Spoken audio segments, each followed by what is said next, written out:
Hello, once again. Glad to have you with us for Exiles TV. He is Bill Profita. And he is Kevin Gallagher. I am. Guilty. And I like both those guys. I really do. Thanks for joining us this morning. We're going to try to be as COVID-free on the program today.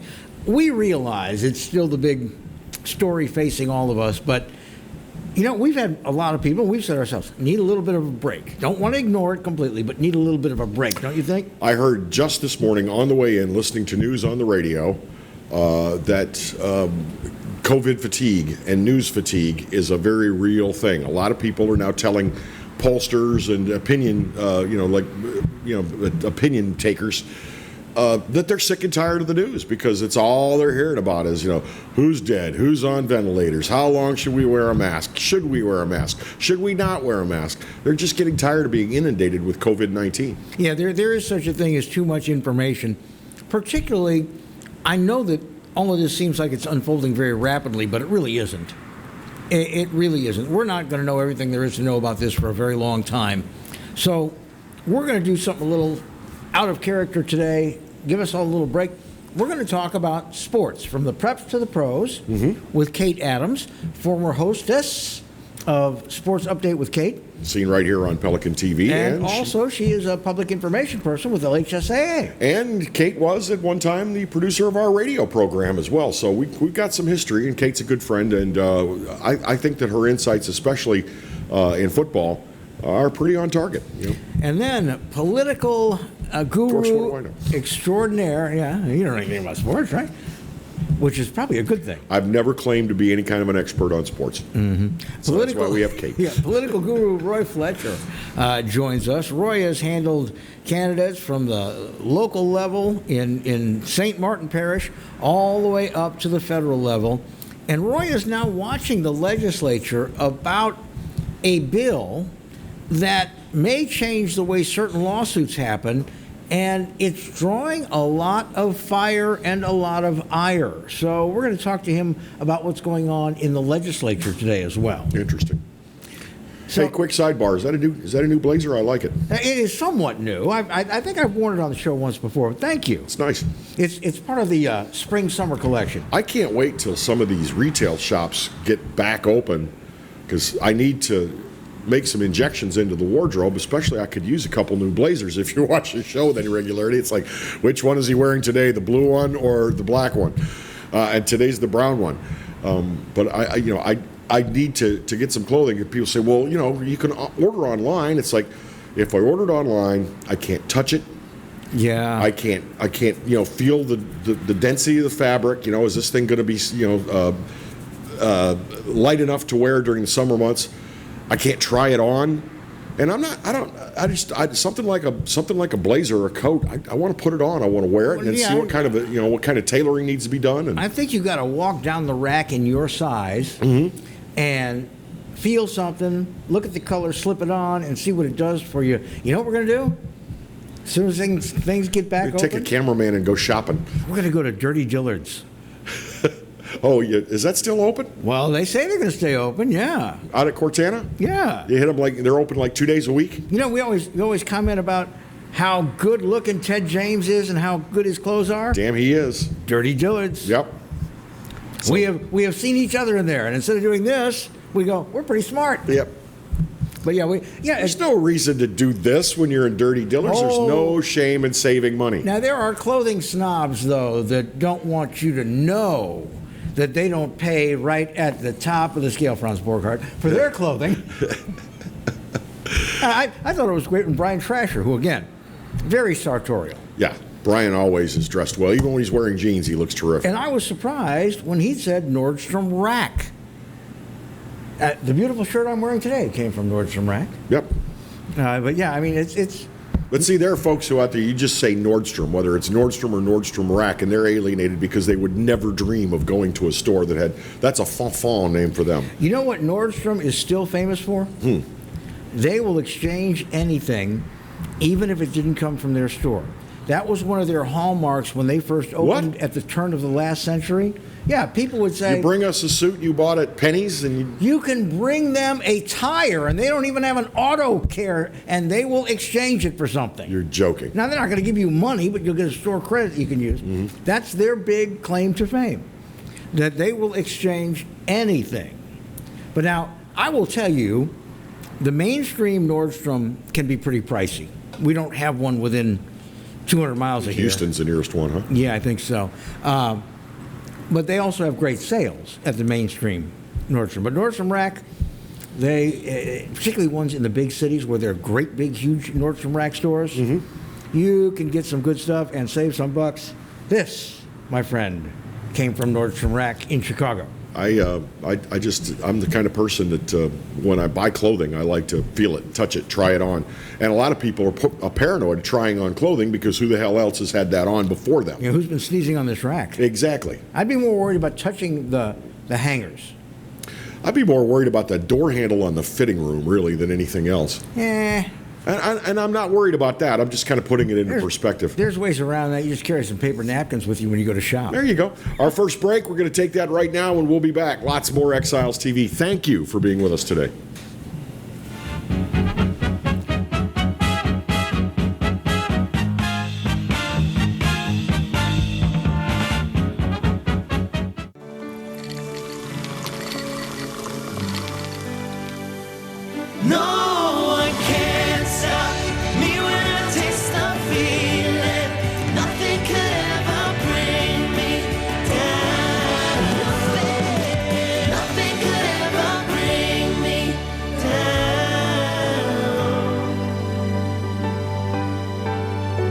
Taste the feeling.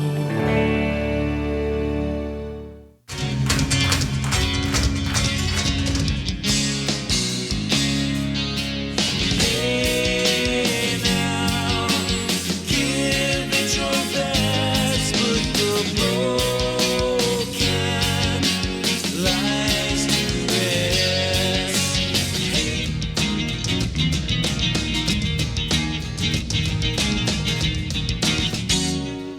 Look up to the skies, I see desire in your eyes, but you can't keep it in your heart. 'Cause misery loves company. 'Cause misery loves company. Cold and hungry like a dog in the street. I get a raw deal every one. Hello guys, it's Debbie. It's time. I've got a brand new location. 10510 Airline Highway, Baton Rouge, next to After 5 Tuxedos. We have the perfect spot to get all your wedding and formal wear needs. Come see our one-of-a-kind name brand and get great prices. With 30 years experience, the best customer service anywhere. It's Debbie's Bridal, Airline Highway, Baton Rouge. See you soon.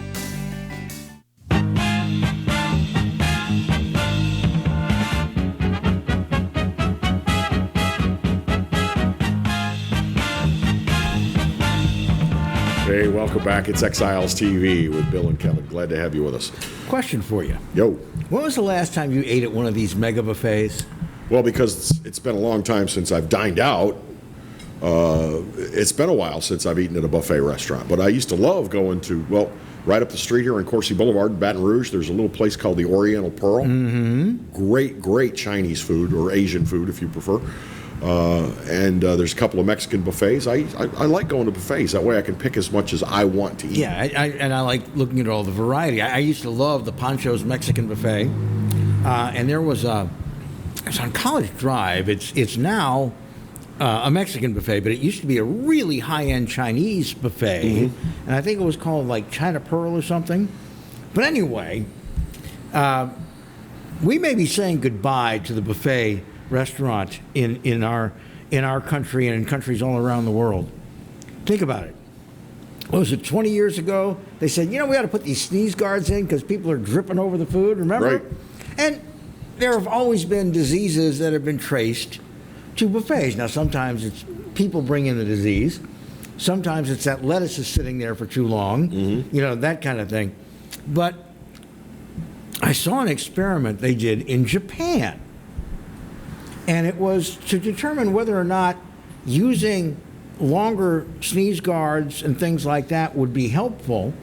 And so they took 5 buffet restaurants that are part of this chain, apparently very big in Japan. They do Western food as well as Japanese food on these buffets.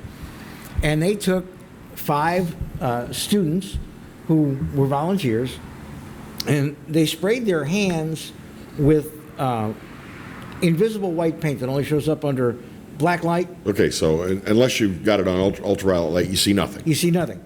And the particles were the same size, basically, atomically, as like flu virus and measles virus, all kinds of viruses. Got Right? it. They're small particles. And it would approximate if you coughed into your hands. So they go in, and they go into these buffets, and the people they're with at the tables are also students, and they know they're part of this experiment. And they pick up the tongs, and they get their food, and they put the tongs back, you know, the mugu pork. You're going to use the same tongs I used, and the person behind you. But they were all, you know, like, respecting the sneeze guard, right? Yeah. And they didn't do anything differently. So they go back to the table and let them eat for 5 or 6 minutes, and then they turn off the lights, and this is at every case, and hit it with the black light. And you can still see the virus on the tongs from the mugu pork and the mugu gai pan and the kung pao chicken and all that stuff. And all of them on their knives and forks, you can see the virus.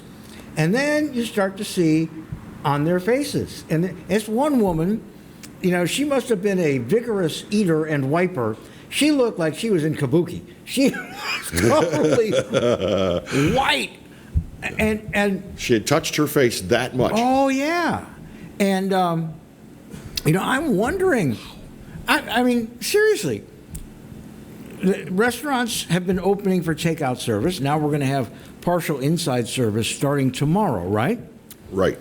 Would you feel comfortable going to a buffet? I'm stupid, so yeah, probably. I mean, there's not too many things I would avoid, but I mean, I've always worried about who is touching those tongs before me. This is going to become known as the age of the germaphobe, thanks to COVID-19. We're going to all become Dr. Sheldon Cooper from Big Bang Theory. But, you know, we may also be better about personal hygiene. I know I'm washing my hands a hell of a lot more often now. I am easily a dozen, 16 times a day I'm washing my hands. You know, anytime I touch anything, I'm cognizant of how much I touch my face, so I go and I wash my hands real thoroughly before I go back. You know, just to sit on the sofa and watch TV. Yeah. I will wash my hands before I go there. Yeah, but I mean, it's Pet the cat, wash the hands. But I've always had this thing about buffets, you know, and particularly if they serve kids, because kids will do the get right up on the edge and put their fingers in the edge of the serving plates and look, and you know they're blowing snot. They're below the sneeze guard. You know, kids blow all kinds of crap out of their pie holes. Well, and you know, so can I tell you a quick sidebar story? It's not just buffet restaurants. At my favorite Albertsons, there is, well, it's closed now for COVID-19, but they always have a salad bar. Mm-hmm. And I have seen grown adults, because they don't put tongs with everything. Some of the things they have a spoon, and the spoon is kind of a scoop spoon. yeah, and it's unwieldy. Not efficacious for getting, say, cauliflower for your salad. It's not. So I've seen people just push the spoon aside and reach in there and grab 4 or 5 pieces of cauliflower, dump it in their salad, or cauliflower or what have you, cheese. I've seen so many people that will just reach in there with their bare hand and just grab it with their bare hand and think, you know, and I don't know if they think I'm only leaving germs on the sides that the fronts of my fingers are touching, but you can carry germs on the back sides of your fingers. The worst I have ever seen, and this is a lot of years ago, and it was at a very nice, locally owned grocery in a very nice neighborhood, and I'm walking through, and there's this extremely well-dressed lady in her mid-40s. Mm-hmm. And you know how a lot of women, when they're buying, they squeeze the fruit, they'll pull one grape off of a stem to see if the grapes are good, okay? Right. This is more of a middle-aged, at that time, woman type of thing. Well, this woman broke out a stem that had 5 or 6 grapes on it. And while she was deciding, she was getting her her other vegetables and fruits, and it fascinated me. And she ate like all 6 or 7 grapes, and then put the stem that she had been putting in her mouth back on the grapes. She did. Oh, yes, she did. Wow. I take your point, though, Bill. I do. There are a lot of restaurants now. Of course, you may be watching us in Lafayette or New Orleans or Slidell or one of our other great communities. We're, of course, in Baton Rouge. There are a lot of restaurants who, up until coronavirus, that buffet was their meat and potatoes. Oh, yeah, that was their big deal. I mean, Hunan Chinese on Sherwood Forest, lunch buffet was what they made their bucks off of. So we shall see whether buffets survive. is the buffet going the way of the dinosaur? Who knows? Could be. Quick break. We're going to be right back. More Exiles TV. Roy Fletcher joins us this hour.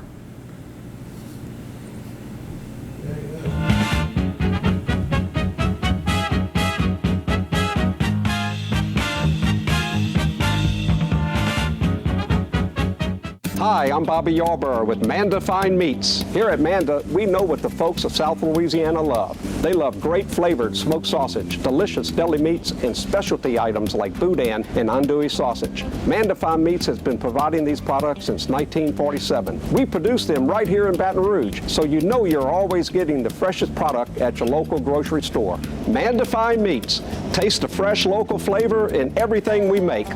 Make it Manda every time. Live and play on the fairway at Greystone Golf and Country Club, a serene, challenging golf destination located in Denham Springs. For tee times and membership opportunities, go to GreystoneCountryClub.com.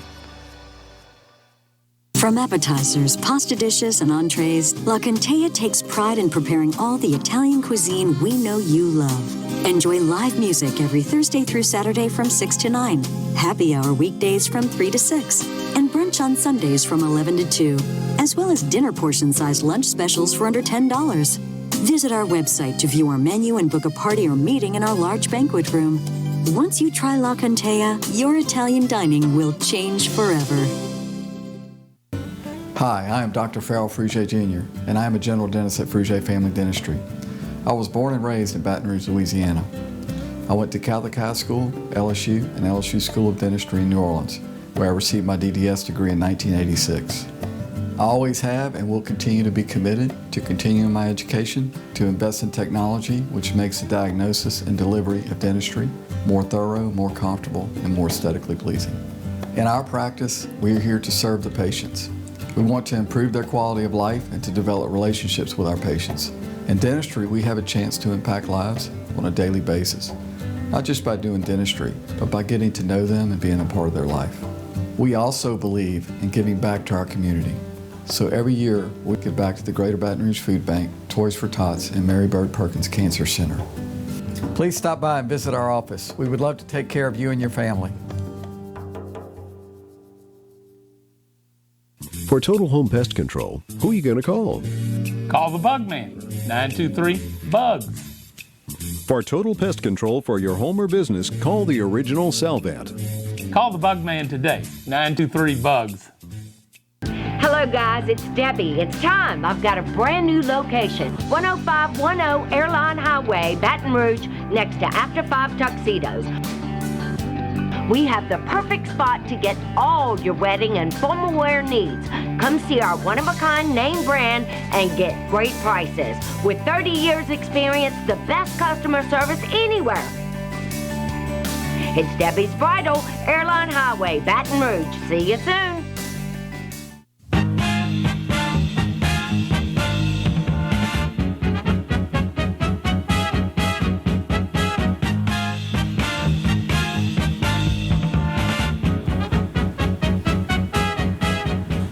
Welcome back to Exiles TV. I am Bill Profita. He is Kevin Gallagher. Yes, I am. And we're trying to stay away from COVID today.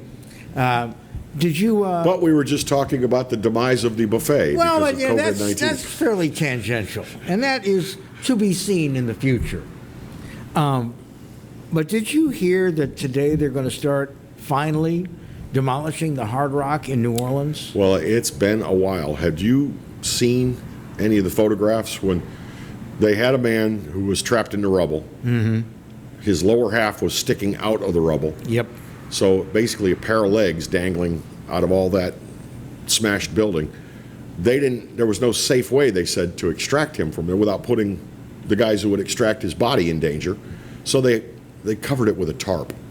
Well, how is a safe way to cover it with a tarp? Yeah, well, you got to put guys up there to do it that way. Yeah, but I mean, what you would have to do is put guys up there like in a cherry picker or something, and then have them operating a jack, trying to jack up the rubble to pull the man's remains out from under, and it would just be more problematic than hook a tarp on the thing. Anyway, the tarp was up for about 3 weeks, Wind and then the tarp blew down. Yeah. So everybody going up and down Canal Street, if they know where to look, could see this man's legs dangling from this building. Now, a lot of people tried to put this on the mayor. I don't see where it's, if you want to put it on somebody, whoever was contracted to demolish that building, that was supposed to be a controlled implosion and bring it down to the ground. It was an utter failure. Yeah. And there were people in the building when they did it. 2 of them. 2 people inside that building. Yeah, they should have hired the people that do our library to do it. Now, if you want to blame the mayor for anything, I guess the reason that the Hard Rock Cafe had to be imploded was because it was not built to proper code, and it started to cave in on them. Well, that thing. What a mess. But I mean, what a mess. You have got to believe, and I understand you don't want to put people at risk, but you have got to believe there was some way to loosen his body. It might not have been terribly elegant, but he's already dead. I mean, if you can get up there in a cherry picker, I would think you can put a crane with a big old wrecking ball about 4 feet away from him and drop that ball and see what shakes loose. Ooh. Like I said, wouldn't be terribly elegant. So do we know what time today? And is this going to be another implosion, or are they going to... Let me look and see if it Are says... they going to use the wrecking ball? Roy Fletcher, by the way, is on his way. He says GPS took him to the jewelry store and a salon on Corsi. Yeah, Anton's right next door. He's next door. Somebody want to walk over to Anton's and get crazy Uncle Roy? He'll be here momentarily. You think? I mean, he's texting me right now. There, I see him pulling into a parking spot. There he is. Hey, Roy. Yeah, this is it. Come on.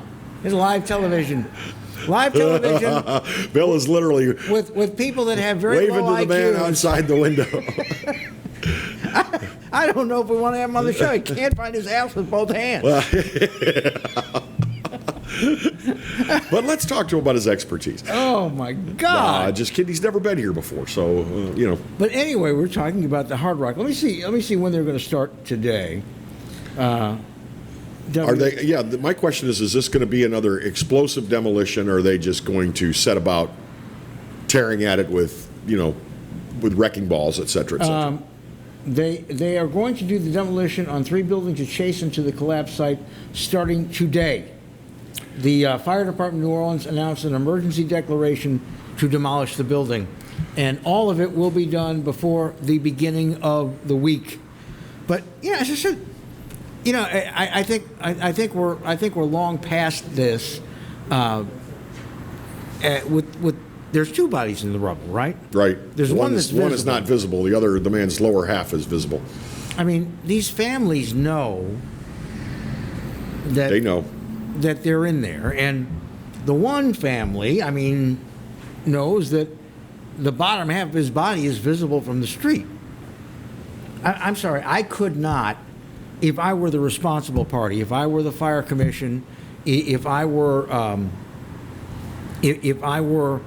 the construction company, if I were the remediation company, I could not rest with that guy hanging over the street like that. But he's been hanging over the street for several months. I would have found a way to get him out. And like I said, is it so bad if he drops to the ground from there because they're making it happen? Well, chances are he wouldn't get him out of there. Chances are he wouldn't drop to the ground. He'd just drop to a lower level within the wreckage. But sooner or later, you know how human bodies are put together. Sooner or later, his bottom half would just fall off. Gravity would do its work, and it'd just fall off. That's what my mom always told me was going to happen. It was something else, though. Just a horrible, horrible mess. Just a terrible mess. And a lot of people say it all goes back to poor leadership in City Hall. Well, they had an inspector that in their Department of Public Works that approved it for much higher than code allowed in that area. Yep. workers said that they were in the building in the park that would have been the parking garage, and they could see that steel upright beams were bowed. Mm-hmm. And when you see steel beams bowing, that's like alarm. Yeah, that's never a good thing. Never a good thing. So our hope is that the thing comes down safely. And my biggest concern with any further demolition is one of my favorite places in the city of New Orleans, the Sanger Theater, is right next door. Well, just a thin 2-lane street separating the Hard Rock from the Sanger Theater. And since the Sanger has a lot of its accoutrements are very, very old. Mm-hmm. You know, those frescoes that are plaster. Oh, yeah. That very fragile colored glass. They're thinking that explosions and dropping of large slabs of concrete nearby is probably going to crack and damage some of those. Yep. Well, we'll be hoping for the best and hope that they can get this thing behind them. And do we really need another hotel on Canal Street? Did we really need another? Well, not since she's killed the tourism business. Yeah. That's the question, is on the backside of this thing, are we going to need? You're going to see a lot of very high-end hotels that are going to be doing commercials that look a lot like La Quinta. I'm trying to understand the motivation other than, well, we want to save lives. It's like, well, yeah, okay, save lives, but you know, you're the leader of a city that relies on tourism and the hospitality industry for what, 85% of their fisc? Well, yeah, she is showing her complete disregard for the financial well-being of that city in order to ostensibly safeguard the lives of those who require, in large part, on that very industry to survive. Yep. How many people in New Orleans work in the hospitality industry and right now cannot? Well, we did not. They did not. Thank God I don't have to vote there. They didn't elect Mother Teresa. They didn't elect Dr. Jonas Salk. They elected somebody whose only job is to keep the streets clear and to make sure people that come there to spend money for tourism and convention don't get shot in the middle of Bourbon Street. That's her only job. Well, the previous mayor was no good at that last part right there. I mean, plenty of people got shot in the middle of Bourbon Street. Right now, the only thing you're likely to encounter on Bourbon Street is rats. Even with the governor, easing things, bars still cannot open unless they've got a food, unless they serve food, they have a food permit from LDH. That's a lot of bars on Bourbon Street don't serve any food. Well, you're not going to see Bourbon Street reopen anytime soon. I have never been a big fan of Steve Perry, the head of New Orleans Inc. Yeah, former lead singer of Journey. Yeah. I've always thought that he was a little too brash and thought way too much of himself when he was in the administration of Governor Foster. But I agree with him 100% for blowing up at the mayor's office saying, do you realize what you have done? You have killed off with your pronouncements without checking with any of the experts, including me, whom you rely on to bring these big conventions in and to bring the tourists here. You've killed it off. It is over. And I agree with him. So, You know what? New Orleans, again, there's, for example, there's only 3 cities in the whole country, there may be 4 now with Las Vegas, that can hold the AMA convention, the American, and also the equivalent in law, the big, what is it, American Association of Attorneys or something. Anyway, only 3 cities: New York, Chicago, New Orleans. If you're a big convention city, you can always use more large hotels, and by that I mean hotels that have more than 200 rooms and also have lots of meeting space, because some of these conventions will have people at 5 or 6 hotels and they will have breakout meetings in the hotel that doesn't have the main ballroom. Right. So until she said, we're not doing anything through the end of 2020 and killed off their tourism industry, the answer to your question would have been, yeah, they can use another hotel. What I'd like to do is I'd like to get the CV people on from Baton Rouge, Paula Rigo, the CVP people from Acadiana, from Lafayette, and seeing if they're trying to sweep up some of the pieces. What about Mr. Perry? Let's get him on the program as well. Yeah, he might be cooled off enough now. I don't know. It would be fun to see if he drops an F-bomb on us. Throw a note tied to a rock into his door. Go, Steve, can you come out now without breathing fire? We can get people to tune in saying he's going to be on the show. Will he cuss? Tune in and find out. Well, we'll tell him you can't cuss on this show because, yes, it's the Pelican Network, but we're also on a station that is licensed, KPBN TV. We have standards. Yeah, so you can't cuss on this show, Roy. Look at he's ignoring me like he's never said a foul word in his mouth. He looks like Hugh Beaumont on Leave It to Beaver. But it'll be interesting to see. Now, she basically shot off her mouth, the Mayor Cantrell, and said, yeah, it's probably best that we don't have any major events through the rest of this year. She didn't even say it's probably best. She said, we will not. And if I were them, I'd say, okay, well, cancel us for this year, and you know what? Next year, yeah, cancel us for next year. And when they made this announcement... What about Jazz and Heritage Festival, which was postponed until October? Yeah, well, I guess... And then she says, no event. What we got to do is we got to get in touch with Quint Davis and say, bring it up here to Baton Rouge. We got the Lamar Dixon Expo Center with plenty of room out here in Gonzales. We got at the very least Tiger Stadium. You could spread it out Tiger Stadium. You got Alec Box kind of sort of across the street. You got the old front nine. There's plenty of space to have Jazz and Heritage Festival along Nicholson in Baton Rouge. Yeah. Well, I'm thinking everybody's rebooked already, which is, but, again, the absolute hubris of someone not consulting with the experts that you pay to bring people in. As I remember it, Steve Perry was sitting with the governor and 3 major conferences that were wondering how they could make it to New Orleans later in the year. He said $20 million worth of deals for New Orleans on the table, and she just pulls the plug without even making a phone call. Sorry. Wrong. A brief break, and when we come back, the great one, the guru, Wrong Way Peach Fuzz. Wrong Way Peach Fuzz. Can't find his butt with both hands. Roy Fletcher will be with us.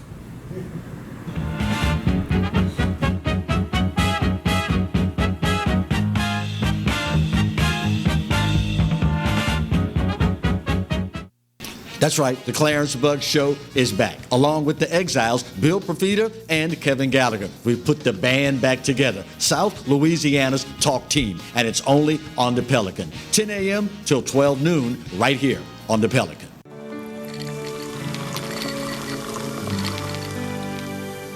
No one can stop me when I taste the feeling. Nothing could ever bring me down. Nothing could ever bring me down.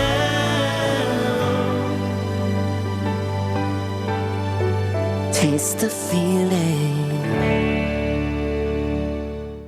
Bolello's Furniture and Appliances, your dependable independent.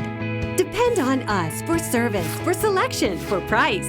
Get huge Whirlpool savings. Shop now and save on Whirlpool appliances throughout the store. Plus, experience our price match guarantee and ask about special financing. You can depend on the know-how of people who live appliances every day.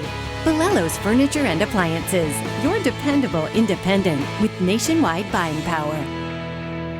Hi, I'm Bobby Yarborough with Manda Fine Meats. Here at Manda, we know what the folks of South Louisiana love. They love great flavored smoked sausage, delicious deli meats, and specialty items like boudin and andouille sausage. Manda Fine Meats has been providing these products since 1947. We produce them right here in Baton Rouge, so you know you're always getting the freshest product at your local grocery store. Manda Fine Meats. Taste the fresh local flavor in everything we make. Make it Manda every time.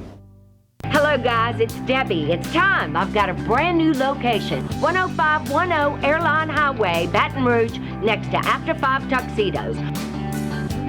We have the perfect spot to get all your wedding and formal wear needs. Come see our one-of-a-kind name brand and get great prices. With 30 years experience, the best customer service anywhere. It's Debbie's Bridal, Airline Highway, Baton Rouge. See you soon. Exiles from what you ask? Exiled from the radio. But now, we're on your television. I'm Bill Profita, he's Kevin Gallagher, and they kicked us to the curb. But we're back. We are back with Exiles Television on the Pelican Broadcasting Network. We're going to bring you the newsmakers. We're also going to take your calls and give you great information. It's going to be the best damn radio show on television. Look for it on your cable system or download the app, PelicanSportsTV.com. I owed the IRS $10,000. The IRS garnished my wages. They put a lien on my house. I'm self-employed and didn't report all my income. They claim I owe a lot more than I do. The IRS is the most powerful collection agency in the world. They do not give up until you pay. I couldn't sleep. We were being audited. I called Tax Solutions Now, and a great big weight was lifted off my shoulders. I called Tax Solutions Now, and they got the IRS off my back. Tax Solutions Now had my wage garnishment lifted in 48 hours. Tax Solutions Now can get you help. Our agents know the rules, can stop the pain, and get you the best deal. Tax Solutions Now saved my business. I qualified for the Fresh Start program. I paid less than I owed. We connect you with a team of former IRS agents and tax professionals who get the IRS off your back. Time is running out. Call Tax Solutions now. Call 800-778-4345. 800-778-4345.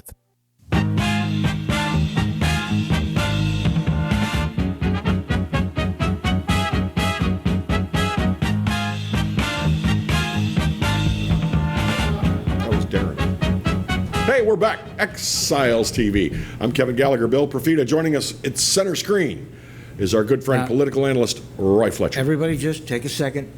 Drink it all in. Is it not exactly what I promised you? Now, Roy, you have actually been calling the shots politically for a lot of successful candidates, and you've also been doing policy work for how long now? Long time. I guess 40 years. And you are also a licensed, trained attorney. Yes. So you're a very good observer of the process. Well, you know, your brother sent your father a note afterwards saying, "Hey, Dad, I'm a male hooker," and your dad said, "Oh, thank God, at least you're not an attorney." Wow. He did it. Okay. He went there. But the point is, you're one of the people in this state, and there may be 4 or 5 like you, who have been doing this for the long haul and have been observing and commenting and trying to help people come to proper policy decisions. And, you know, I want to ask you about the mayor of New Orleans. And what she has done, I think, is going to be very bad for New Orleans. But there's a trickle into the rest of this state, at least below I-10, that it's going to impact too. Bill, I think it's trickled to New Orleans from a lot of other places too. If you know, Garcetti in Los Angeles has completely shut down the city. The mayor of Chicago has shut down the city. De Blasio should have shut down the city, but he didn't, and a bunch of people got. The point is that there is this tendency out there to believe in blue areas, I put it that way, that the government of the United States is going to bail you out, and all you have to do is to protect lives, and don't do anything that would cost a life, because an economic activity may cost one, because after all, you know, you take a risk on anything, right? Right. And so I think that's where they are, and I think that there's a lot of places that are making those kinds of, and I disagree with it completely. I happen to be one of those that wants the economy open. I know we have to take precautions, reasonable precautions. Reasonable precautions. But the fact of the matter is that this economy is starving, and let's look who is impacted. And New Orleans is a perfect example.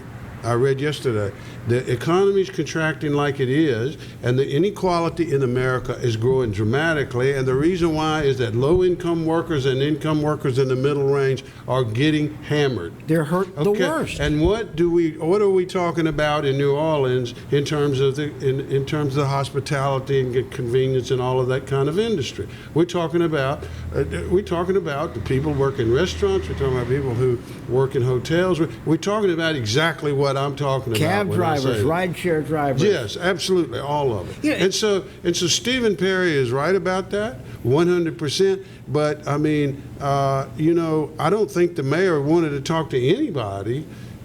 It was simply a way to use, in my opinion, to say, hey, we need more money down here.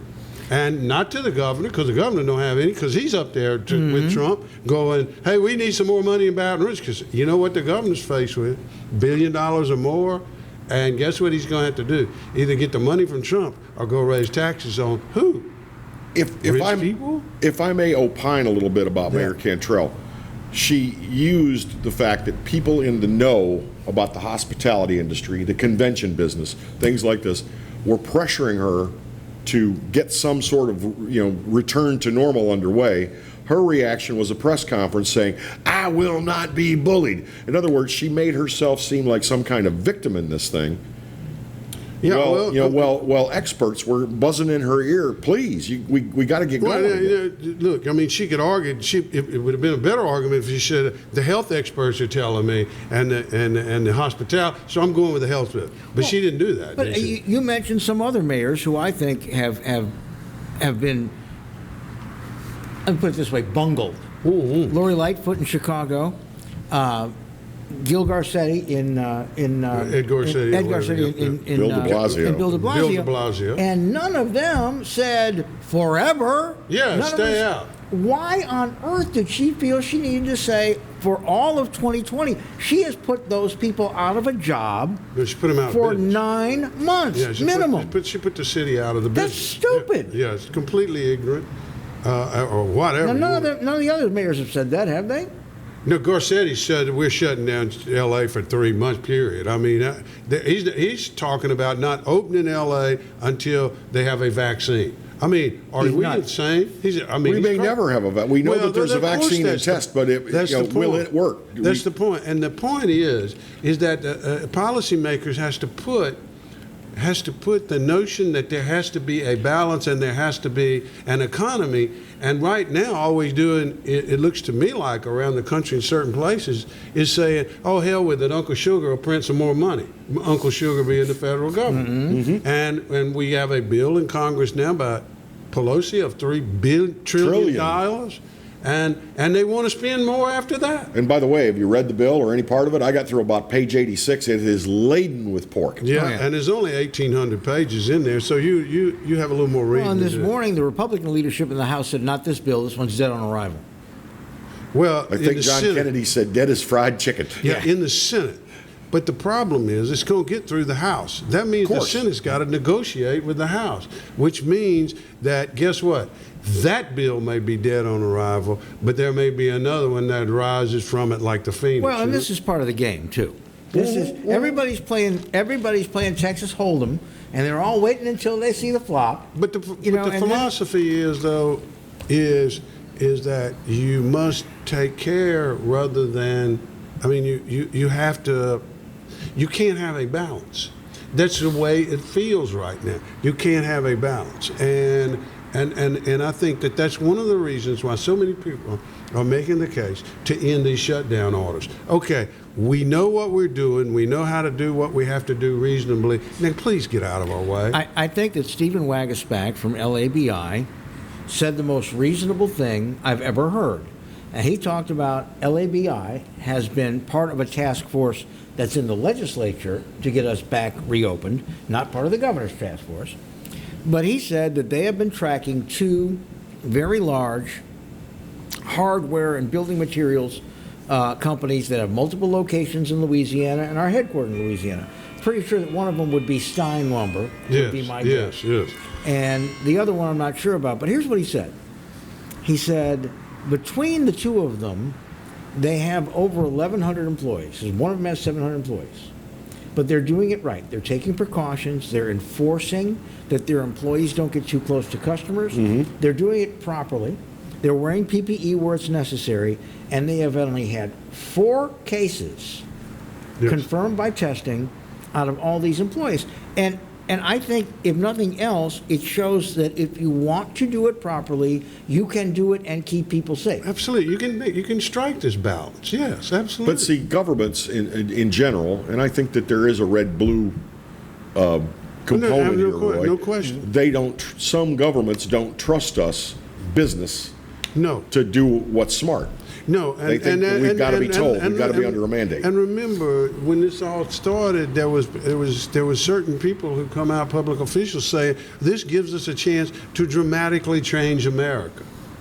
Yeah, that's crazy. Yeah, that's what you're doing. But to Kevin's point, and you're changing New Orleans, by the way. Oh yeah, it's killing it. But to Kevin's point, there are going to be some businesses that we can't trust. I mean, that's right. I am very disappointed in United Airlines. I grew up in the shadow of United Airlines headquarters. Half the people in my neighborhood work for United Airlines as pilots or mechanics, and I always considered them to be the jewel of the airline business. And this crap they did last week, where 2 weeks ago they said, we're no middle seats, we're going to have social distancing, and then you get pictures of an airplane full of doctors leaving Newark, and every seat is full. Yeah, I saw that. So there's going to be businesses that violate the social construct. That doesn't mean we shouldn't try. No, that's right. That's right. I mean, it's just. I mean, it's going to be failure. Mm-hmm. I mean, and failure has a repercussion that's pretty serious in this situation. But you have. I mean, life's a crapshoot. Well, what would you? know, I mean, what would you be saving things for if no business can get back operating 45 days from now? Well, it'd be completely gone. That's right. And if we don't get back to some sense of normalcy, then we will never have any normalcy. We're just not. We're not. Roy, I want to preface this. We're going to break here in about a minute. I want to preface this, and well, we can get you to flesh out a response. In the legislature, there was an effort to basically cut short the governor's emergency powers in this matter. Yeah. It was pulled from discussion. Yeah. I think Blake Miguez had that bill. And I want you to, I'd like some commentary on whether that was the efficacious thing to do, or do we have a legislature who likes to say they're independent of the governor's office, but in fact are being led by the nose? I think that in this one, I think that the governor sort of preempted it when he went to see the president and put him in a position, and so they sort of had to back down. But yeah, I don't think that we have a very independent legislature. On the other hand, I think there are people in that legislature that are independent, and it's a matter of time, and a matter of policy, and a matter of division as to whether or not we will ever have. This legislature will be independent. I suspect it will be on certain issues. Going to take a quick break. We'll be right back with more of Roy Fletcher on Exiles TV. Where do you go? Where does somebody...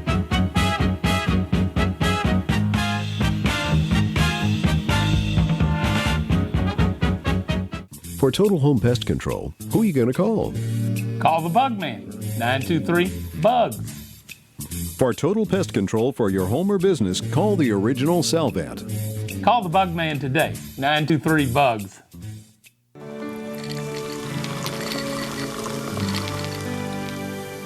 No one can stop me when I taste the feeling. Nothing could ever bring me down. Nothing could ever bring me down.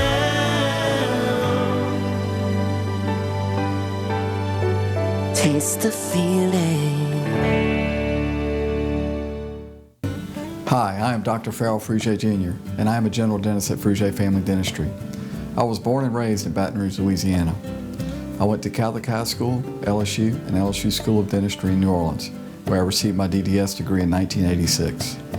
I always have and will continue to be committed to continuing my education, to invest in technology which makes the diagnosis and delivery of dentistry more thorough, more comfortable, and more aesthetically pleasing. In our practice, we are here to serve the patients. We want to improve their quality of life and to develop relationships with our patients.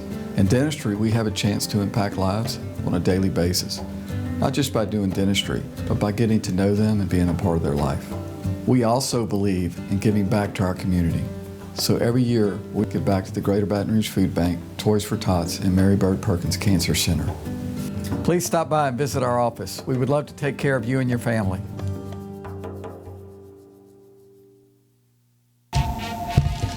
Clarence Buggs Show. Yeah, I'm back on the air. That's right, 10 a.m. until 12 noon, Monday and Wednesday, and we replay it Monday and Wednesday nights, 10 p.m. to midnight. Check us out online. You can watch it live at PelicanSportsTV.com, or better yet, why don't you just download the Pelican Broadcasting app? That way you can take it with you anywhere you go. That's right, the Clarence Buggs Show. Tell you what. Oh, wait, gotta run. Gotta go. Bye. From appetizers, pasta dishes, and entrees, La Contea takes pride in preparing all the Italian cuisine we know you love. Enjoy live music every Thursday through Saturday from 6 to 9, happy hour weekdays from 3 to 6, and brunch on Sundays from 11 to 2, as well as dinner portion-sized lunch specials for under $10. Visit our website to view our menu and book a party or meeting in our large banquet room. Once you try La Contea, your Italian dining will change forever.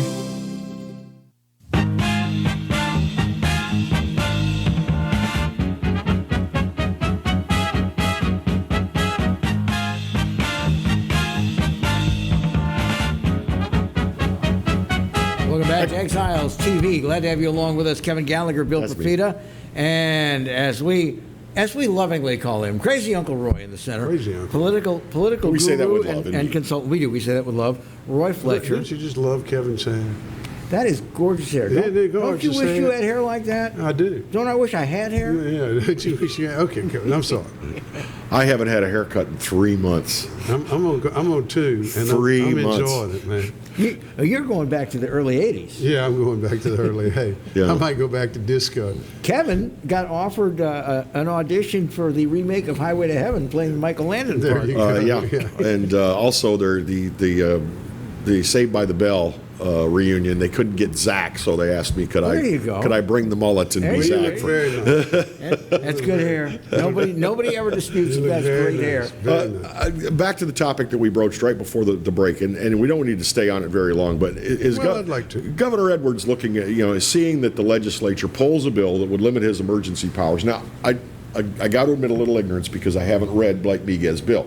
Was it just for this particular emergency, or was it to limit him in the future as well? I think that it was directed at this particular emergency. So I don't is the think it governor- was to withdraw all executive orders? Does he have a mind to spike a football right now, or Who's that? The governor? Governor Edwards? I don't think so. I mean, I think he'd best not. It's a victory. I don't think so. I think the best thing he can do is he needs to keep it all quiet because he's got to go back. He's got to get on that airplane and go back when this is all over with and go try to bum about $1.2 billion from the federal government. Yeah. So that, guess what? If he don't get it, guess what he's going to have to do? He's going to have to fly home and say, gee, I got to raise taxes. I'm the middle class. Because they're not going to cut the budget. Absolutely not. As a matter of not fact, going I've had to people cut in the government budget. tell me they cannot. They have much as said, we cannot cut the budget. We can't do it. Not this amount. This is $1.5 billion. You could shave that off a Department of Yeah, you Health. could take that off of DH. Easy. Come on. Yeah, well, you could. But except what you would do is you probably lay off about 3,000 people, which of course would affect the economy because only about 3,000 people are working. No, There's that. You know what I mean? You may be able to cut DH by that amount of money. Well, let's. Here's the deal. Can you imagine if you went and started cutting the Department of Health at this time? Well, how crazy! What is the optics of that? I mean, come on. I think you would get cheers and applause from those who pay the damn bills. Is what I think you'd get. I don't know about that one. Like they guessed wrong on this reverend up in Central. Well, that's true. We don't want to go after a religious leader. We're going to make him a hero. No. He became a hero because you did nothing. You would have been a hero if you had arrested him and put him in jail. Yeah, that's and people are tired of DH being the biggest part of our budget when they know good and damn when the federal auditor from the Congress Well, that's true. says you've got 27% fraud. And you know why we can't uncover it? Is because Kimberly Robinson, the Secretary of the Department of Revenue, will not release the tax returns of the applicants, That's right. which every other state does, and that's how you determine if someone is eligible. Mm-hmm. So all it takes is one phone call saying, Kimmy, baby, sweetie, release those returns. And we'll figure out exactly how. And you know what? I could be wrong. The federal auditor could be wrong. Kevin could be wrong. maybe everybody that's on the rolls deserves every penny they're getting. And if it's true, then I'll say, I apologize.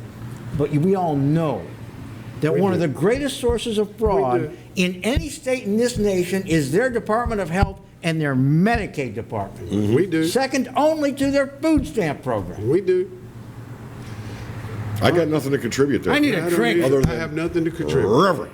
All right, roll. No, but when you think about it, how big a hero would he be to Republicans and Democrats alike if he said, we're going to get to the bottom of this, we're going to find out where the fraud is, we're going to snuff it out, and we're going to get rid of it, and we're going to shave the budget by that much, whatever we can save. And I recognize that. Do you know what somebody in government, highly ranked in government, told me very seriously when we talked about this a year ago? They said, probably is a lot of fraud, but if we tossed all the people off the rolls, crime would spike. That's like the damn Albertsons manager who had an employee who cussed me, and I said, why don't you get rid of her? He says, well, I'm worried I'll get worse.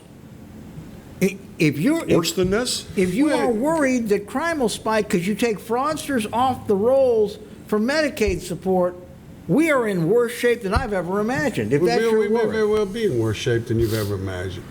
For example, I mean, you might want to take. We have overbuilt and overextended. We went crazy on hospitals in the state of Louisiana. Mm-hmm. Remember the permit days? Yeah. Down at the Mario Convention Center and so on and so forth, and nobody showed up. Right. We had a big party, but nobody showed up. The most COVID patients at the 1,000 beds at the Morial Convention Center in New Orleans, 70 patients. You could say, well, that was just a mistake, or you could say that was something else. I don't know what you want to mistake. It was out of an overabundance of caution. Yeah, they were an overabundance of caution. Okay, who benefited from that? Who benefited from that overabundance of caution? People who put up all those temporary barriers made a nice people payday. people that put up those donations. All right, so let's. But the thing that I think bothers most people that are reasonable, and I've said this before, I don't want sick kids not to get their medicine. No. I don't want people who have legitimate disabilities, whether it's their intellectual disability or their physical disability, to get work and pay for their own insurance. I don't want them to go without health care. But damn it, I am tired of subsidizing people that laugh at all of us who put our hard-earned dollars into that instead of into our retirement accounts when they could go out and work, when they could go out and get their own damn health insurance, when they're riding to the emergency room in ambulances and somebody else has to wait because they think they got acne. I'm tired of that. I think it's far bigger than that. And I think this COVID thing has shown us that there are and I've looked at all the polling on this stuff. There is a half of America who wants a guaranteed annual income, who wants their health care provided for, and who wants to be able to stay at the house and go fishing or whatever the hell they do. They like the nanny state. Exactly. Mm-hmm. There is half. And what Pelosi and them done with their bill is what they're trying to do is to exacerbate the distinction between Trump and those who don't want a nanny state and those who want to live in a nanny state. But, and that's period and simple. And so it goes even further than what you were talking about. Oh, I know. It goes very, very deep. I mean, this has been years and years in the making, as they say. Yes, it has. But I mean, I want to make sure that I'm understanding your position. It's not that you have lost your compassion. You just don't agree with the numbers. I haven't lost my compassion, and it is it. What I have lost is a unbelievable understanding of what America was, which is a place where we grow the pie, we make the economic pie larger. Pull yourself up by your bootstraps. So you can make your own way. Mm-hmm. And yes, there's always a safety net in case you fall. Mm-hmm. But that's not what we have now. What we have now is let's just give everybody everything because we got COVID-19, and let's shut down the businesses, and let's shut down the industries, and let's shut down the activities that create the revenue that support that kind of stuff. And it's outrageous to me. Jay Darden spoke to the Rotary yesterday, and he was talking about yet another Medicaid expansion to get some federal money in. But as he put it, we can't use that to offset our budget. Sure you can if you cut LDH. Well, sure. Anyway, Roy Fletcher. Roy, you want to go one more after the top of the hour? We talk about this thing in the legislature? I'll be more than happy to. All right. Okay. We will continue with Roy Fletcher as we promised. there is a move afoot in the legislature to take away the power of individual parishes to sue large companies that have done damage to their geography. And this could mean that if you're in St. Mary Parish and you got hurt by an oil company and nobody disagrees with it, that the state would have to sue them. You couldn't sue them. Would you ever see any of the money? We're going to talk about that with Roy Fletcher right after the top of the hour break. Thanks so much for joining us on Exiles TV.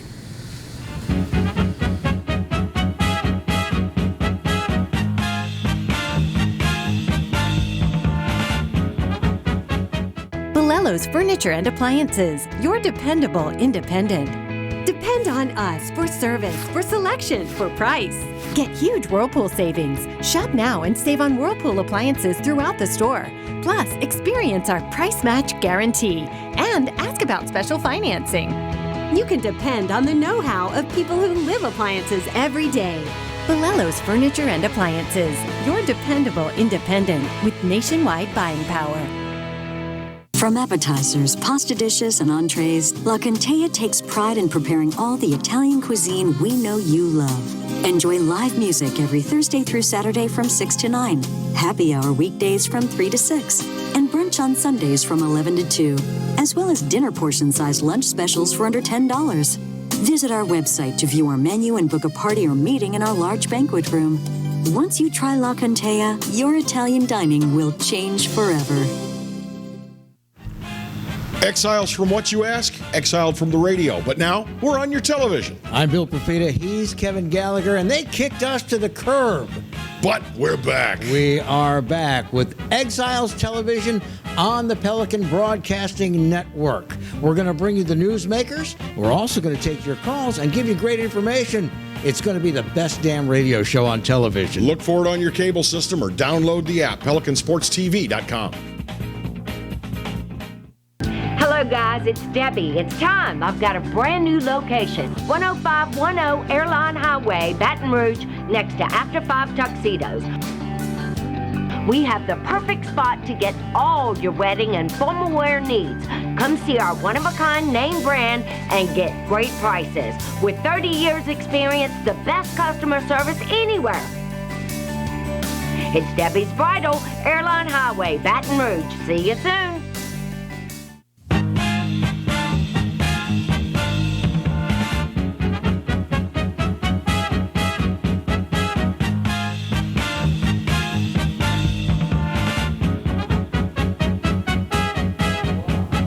Hey, welcome back to Exiles TV, Hour 2. Bill Profita, I'm Kevin Gallagher, and we asked him to stay with us a little bit longer. Does he charge if we keep him longer? Is he going to send us a bill? No. Roy is known for his massive amounts of pro bono. Yeah, that's right.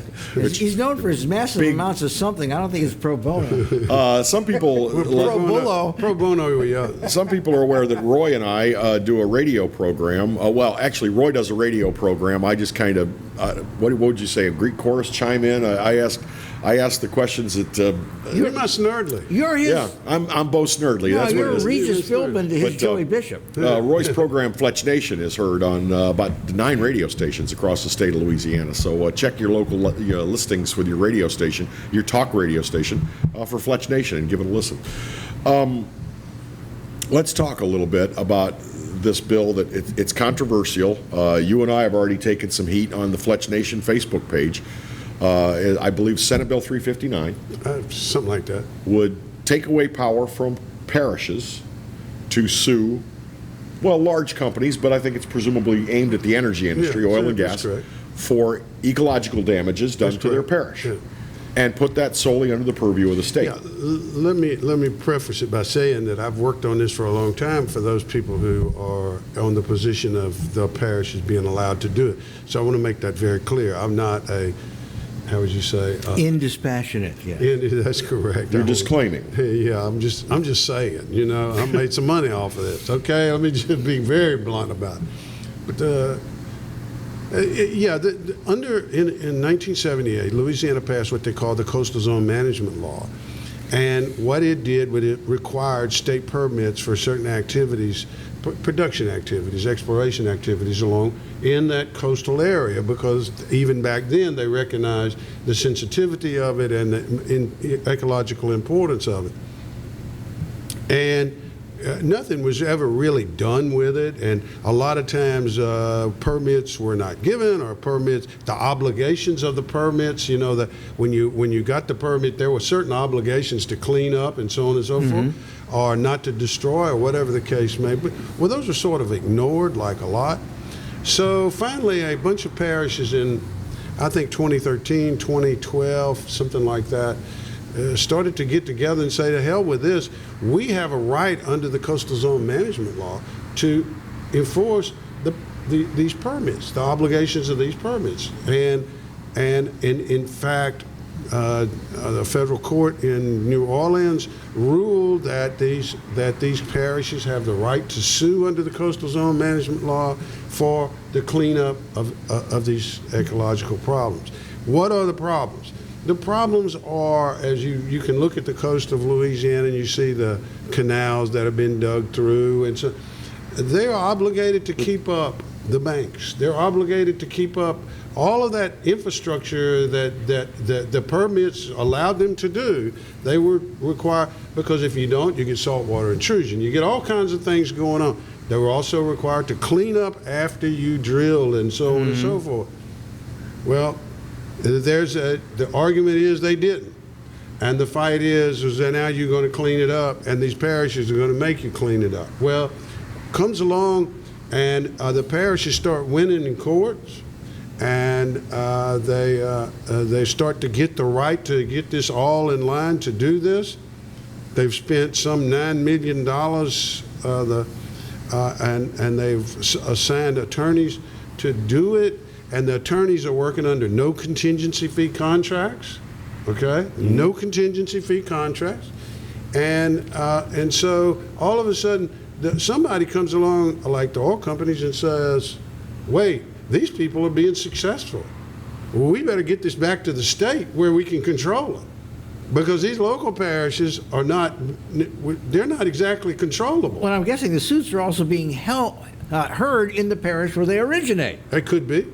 Yeah, I mean, in other words, got a little home field advantage, well, which is not necessarily a bad thing. Justice. Some people call that justice. Exactly.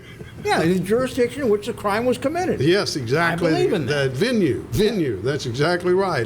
So yeah, I mean. But one of the arguments is the pro on SB 359 is that these lawsuits will be handled by far more knowledgeable lawyers that work for the state, and not some Yahoo from down in Cameron Parish. Well, wait a minute. The point of it is, wait a minute. I don't even understand that. But if you're suing from the parishes, one of the law firms, well, there's about 10 or 12 law firms involved in it. There probably one law firm is the leading law firm in the state on environmental matters, and particularly coastal matters, and particularly oil and gas cleanup matters. That happens to be one of the firms that I worked with. And the truth is that you're not going to get much better. Now, if you're talking about defense, the oil companies are going to provide their own defense, and trust me, they can afford some damn good lawyers. This is what they do all day. All day long. All day long. So that's kind of a... So are you saying there is no pro at all on this bill? I think that they make the argument that with all of this was done a long time ago before these permits were required and so on.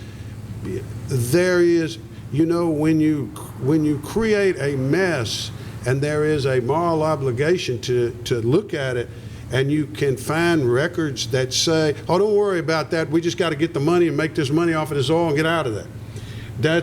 Those are kind of evidentiary matters that need to be explicated in a court of law in front of a jury, so people can hear exactly what the motive was for the 8 inches of crap at the bottom of some creek somewhere. Let me ask you this, because our time is coming down, but it seems to me, not that anybody would ever do this, but if the state is the plaintiff and they win, they can certainly sweep these multi-million-dollar, maybe even $150, $200 million judgments into the general fund, at least for a short time, to offset deficit. I'm glad. I'm glad that you bring that up, though, because in this bill, I'm understanding there may be an amendment. There's already a settlement with Freeport-McMoRan for $100 million. They're a minor player, but if there's a structure put into a bill in the legislature that says here's how you handle it,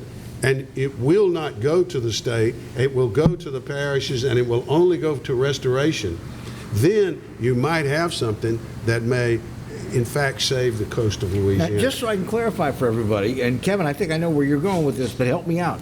If this bill does not pass, and the parishes can still sue, if they prevail, they can hold the money.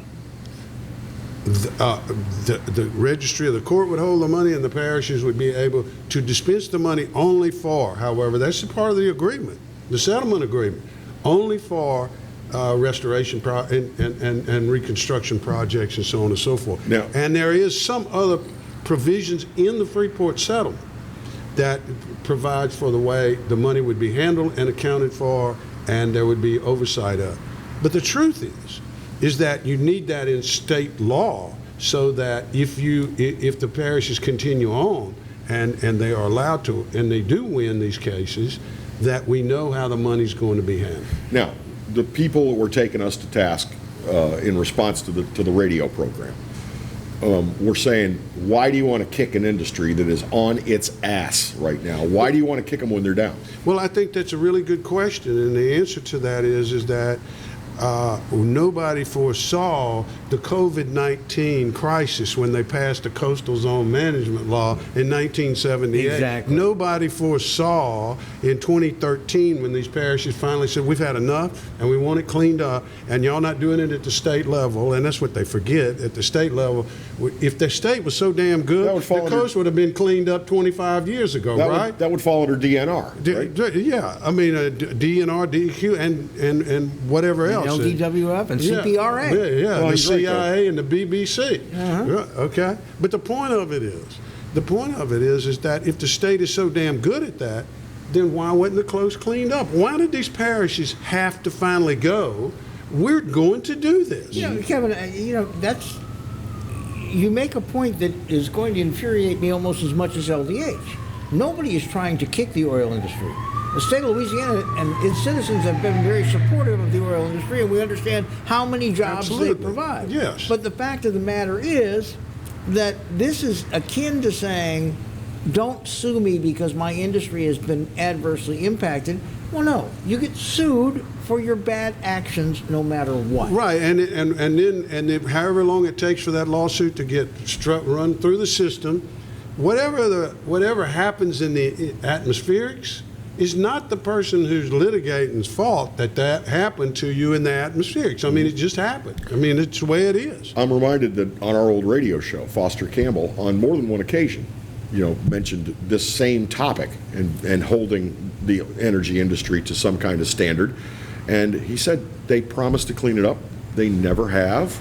So if you have to, you got to take them to court and make them do it. Let's put it this way. If BP had not been taken to court for the blowout, I got to ask you, how much money would we have gotten? Our state, goose eggs. A lot of states would have gotten goose eggs in that situation. Now, there are people that argue we got too much. I don't have a problem with how much is too much and how much is too little. Well, the problem I have is you owe us something for blowing all that stuff up into this place here. And by the way, I'd just like to clarify that saying that you feel like, if they made a promise to clean up and they didn't, is not the same as saying I don't want them to get back to work exploring for more oil and gas. No, we do want them to get back. I do want them to get back to work exploring for more oil and gas. I want people to go back to work, making money, supporting their families, paying their taxes, and contributing to the state fisc. When you got this permit, you obligated yourself. So just adhere to the contract that you made. Yeah. Well, and again, that's all you got to do. You talked about the BP money. Did you notice that the BP people did not have a problem writing those big checks? In fact, no, they didn't. They were more than willing because they sloughed those billions right off their back because they had billions more to cover. But they also understood that it was going to be worse for them publicly if they didn't. and whether or not the subcontractors that operated the rig made some mistakes, that's for them to decide internally. Just like if St. Mary Parish is being damaged, I want St. Mary Parish to be able to sue. Roy, as always, we thank you so much for your insights. Thank y'all. You'll have to come back and do this again. I love y'all's show. Well, thank you. Tell your friends. Appreciate it. Well, I told people to get the app. There you go. Where you're not at. Quick break. We're going to be right back with more of Exiles TV. Stay there, please. Good job.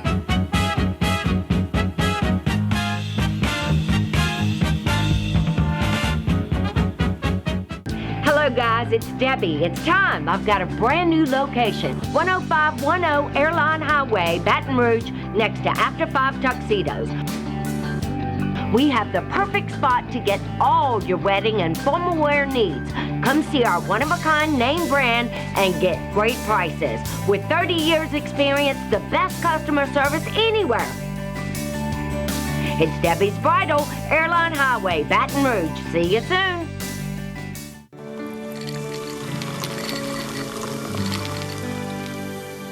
No one can stop me when I taste the feeling. Nothing could ever bring me down. Nothing could ever bring me down.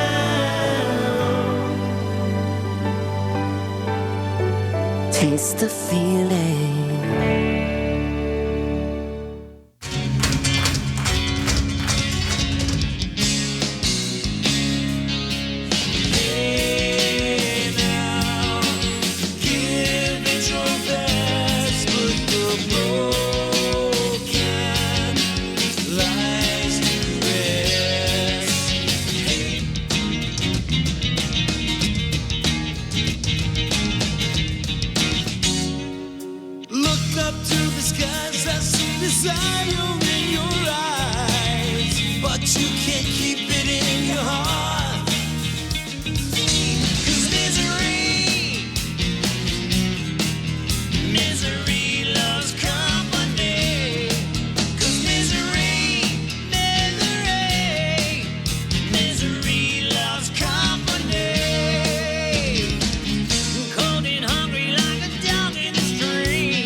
That's right, the Clarence Bug Show is back, along with the Exiles, Bill Profita and Kevin Gallagher. We've put the band back together, South Louisiana's talk team, and it's only on the Pelican. 10 a.m. till 12 noon, right here on the Pelican.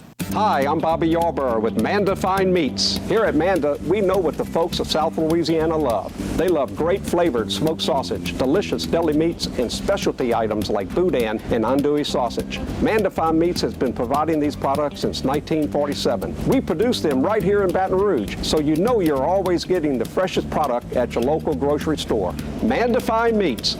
Taste the fresh local flavor in everything we make. Make it Manda every time.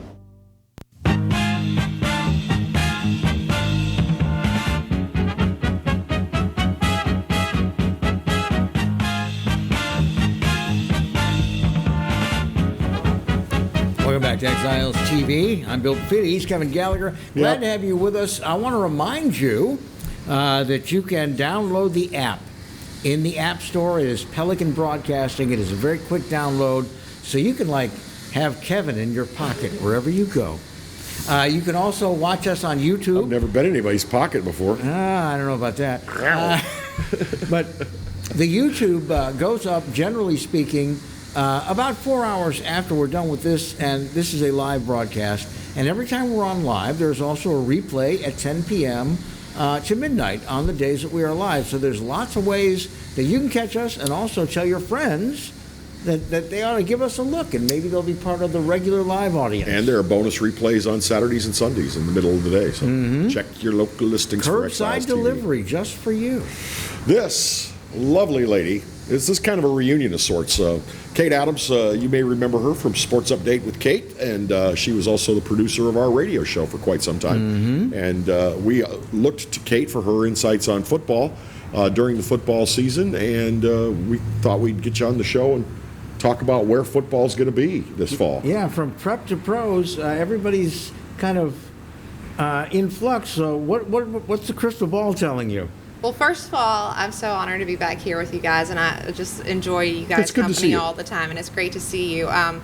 But starting with prep football, as of right now, all football teams across the state, but due to the pandemic, were not able to participate in any spring sport practices. And because of that, they're actually allowed to start their fall football practice early. So that date will be July 27th when high schools can start that fall football practice. Fall football season is scheduled as of now to be at the regular time it was scheduled for, so there's no change in that. What a lot of people are kind of getting confused on with the prep sports here in the state of Louisiana, everybody's like, well, are baseball and softball going to be played in the fall, and then is football going to be played in the spring? The answer to that question is no. No. Baseball and softball for this 2020 year, unfortunately, is a done thing.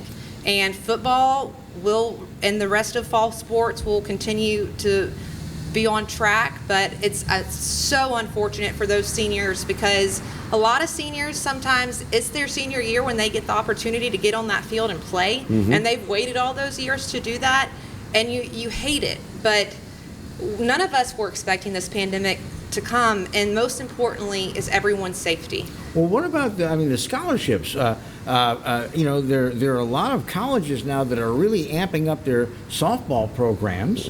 And a lot of these women, as you say, their senior year is the time to shine, and the coaches from all the big college programs might be handing out scholarships, and same thing with the baseball players. So has this going to impact their college scholarship possibilities? I do think it could have an immediate impact on some of those seniors who are maybe hoping to get exposure, especially at state championship level when it's televised and that sort of thing, when other different scouts can come out or just watch on television, or just watch in person if they were going out. What I would advise, if you are, playing that sport, if you have any footage of yourself, start putting that together and sending it out and start making those contacts and connections with those people. And their coaches have those contacts as well and should be able to, kind of guide them along through that process. But they will not be granted any further eligibility, unfortunately. We can't serve like the NCAA does and do the extra year. So there will not be any extra eligibility. So even if somebody flunked out, they wouldn't be able to play next season? I'd have to go look at all the rules and see what. But as far as spring high school sports and the stats, is it just a no for 2020? Is it just there are no stats for this year, or like for baseball, or? I, to be honest, don't know the exact answer to that question at this time. There's a lot of discussions still continually going on about how things are going to be played out and that sort of thing. I have a feeling it's going to be a lot like, I think the best example might be World War II, where it was the record books just say no season. Or in Katrina, we experienced a lot of different things during Katrina, and that, so Louisiana, we're used to dealing with things like this, and the LHSAA is doing everything they can to continue to just make this a seamless process. And really, you've got to continue and worry about the safety of all involved. And with sports, there's lots of people, there's lots of players, a lot of moving parts. It's a small, slow moving process, but we will all get through it, and sports are going to come back again, which we're all really hoping for. And we're going to go into break here in about 30 seconds, but that's where I want to go, is especially with Friday night prep football, where you see the actual experience being. Will there still be some level of anxiety over how close we are together? Will people be required to wear a mask 7 feet apart, sit 7 feet apart in the bleachers, that sort of thing? Will there be fans in the stands? Right. Yeah, will there be fans in the stands at all? These are things we're going to talk about with Kate Adams. We're going to come back after just a couple of moments. This is Exiles TV. Thanks for being with us.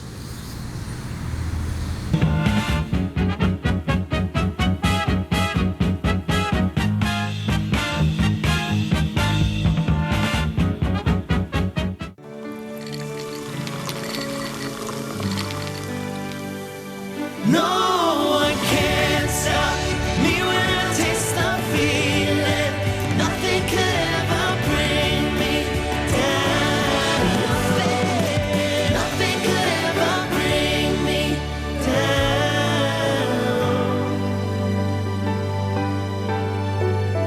taste the feeling.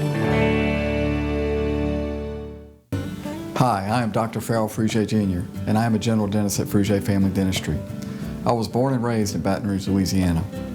I went to Catholic High School, LSU, and LSU School of Dentistry in New Orleans, where I received my DDS degree in 1986.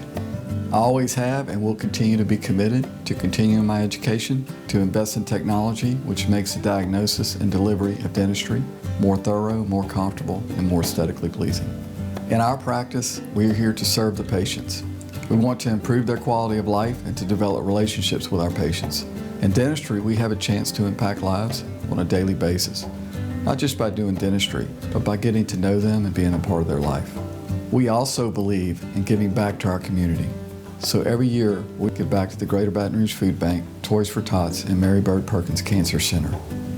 Please stop by and visit our office. We would love to take care of you and your family. Hello. Hola. 你好. Experience what the Baton Rouge International School can offer your children. Now welcoming displaced students for short and long-term stability. Hello guys, it's Debbie. It's time. I've got a brand new location. 10510 Airline Highway, Baton Rouge, next to After 5 Tuxedos. We have the perfect spot to get all your wedding and formal wear needs. Come see our one-of-a-kind name brand and get great prices. With 30 years experience, the best customer service anywhere. It's Debbie's Bridal, Airline Highway, Baton Rouge. See you soon.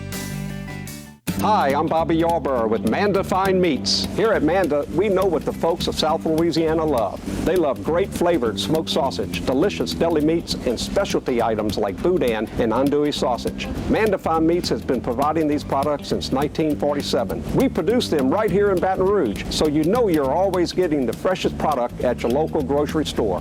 Manda Fine Meats. Taste the fresh local flavor in everything we make. Make it Manda every time. Clarence Bugg Show. Yeah, I'm back on the air. That's right, 10 a.m. until 12 noon, Monday and Wednesday, and we replay it Monday and Wednesday nights, 10 p.m. to midnight. Check us out online. You can watch it live at PelicanSportsTV.com, or better yet, why don't you just download the Pelican Broadcasting app? That way you can take it with you anywhere you go. That's right, the Clarence Bugg Show. Tell you what, oh, wait, gotta run, gotta go, bye. From appetizers, pasta dishes, and entrees, La Contea takes pride in preparing all the Italian cuisine we know you love. Enjoy live music every Thursday through Saturday from 6 to 9, happy hour weekdays from 3 to 6, and brunch on Sundays from 11 to 2, as well as dinner portion-sized lunch specials for under $10. Visit our website to view our menu and book a party or meeting in our large banquet room. Once you try La Contea, your Italian dining will change forever.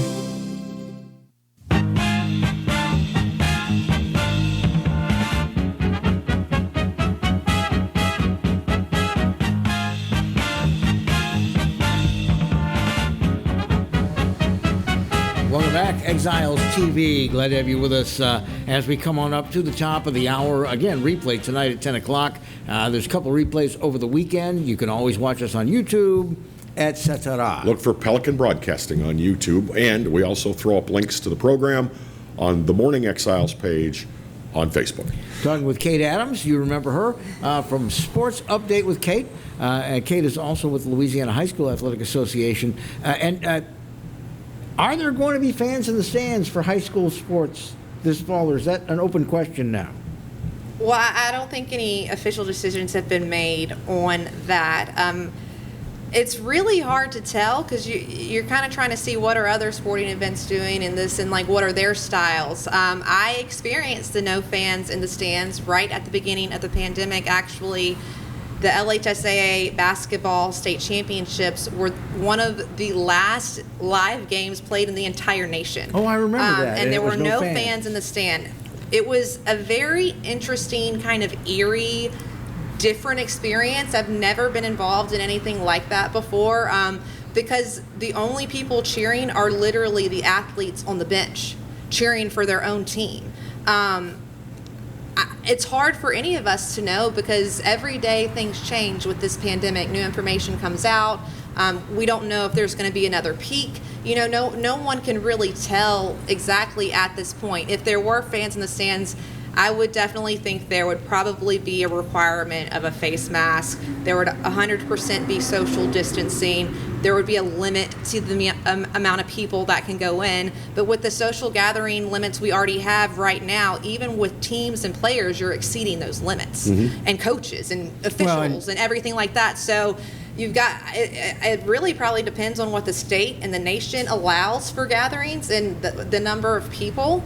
And then when you look at the sport, you've got to say football, has got a ton of athletes that play on their team. When you've just got to think of how many athletes, coaches, players, people, staff you're dealing with. Baseball, the team social distances. There's 90 feet between the first baseman and the second baseman, etc. Yeah, but then there's the dugout. Yeah, but again, football, you got snot and blood and stuff all over you in a football game. I mean, you got fluids. Well, it's definitely a contact sport. Baseball's considered a limited contact sport. It's not considered all the way no contact. Now, I know there's some summer leagues and that sort of stuff trying to start up here very, very soon.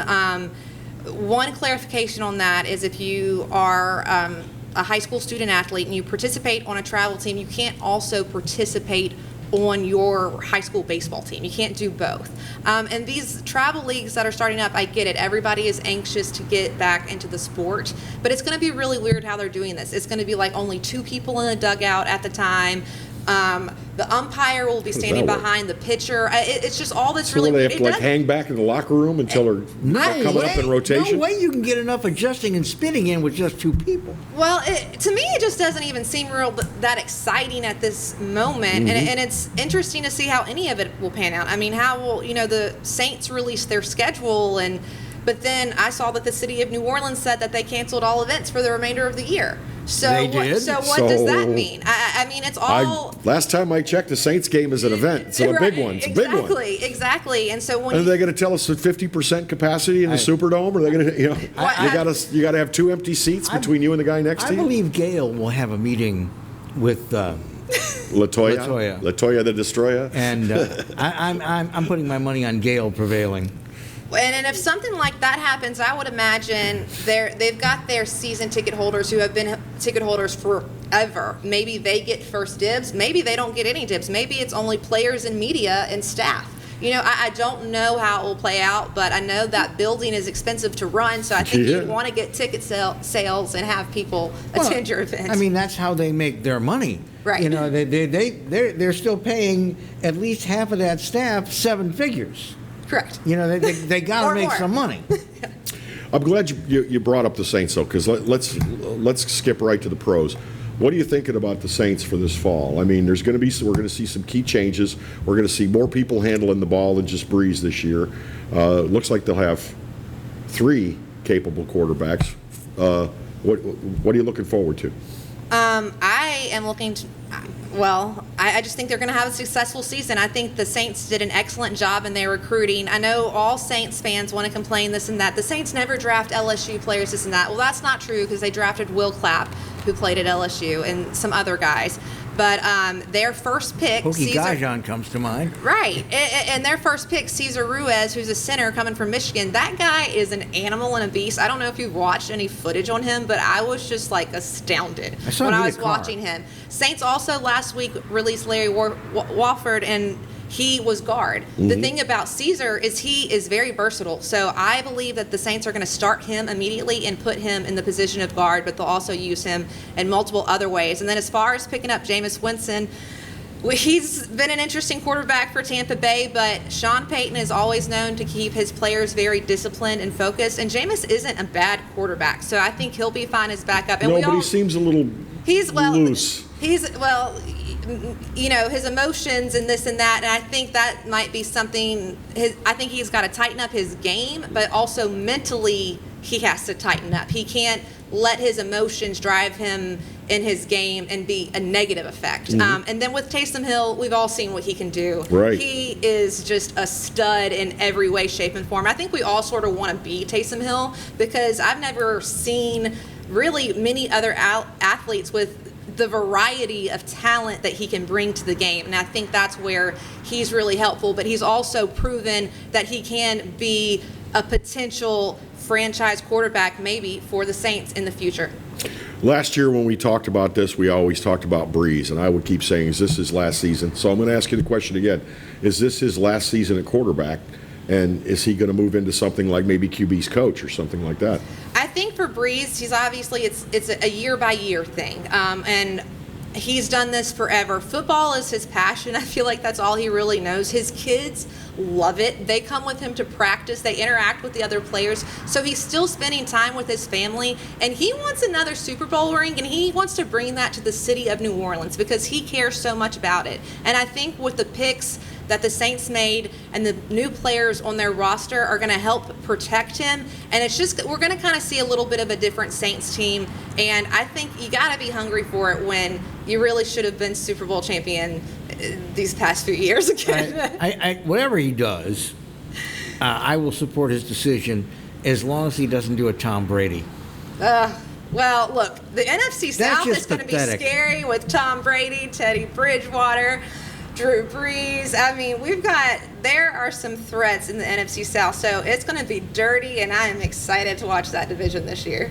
So, how about, we haven't talked much about college football, particularly SEC football, particularly LSU football. Mm-hmm. I guess the same questions apply. I know they can start their practices, next week?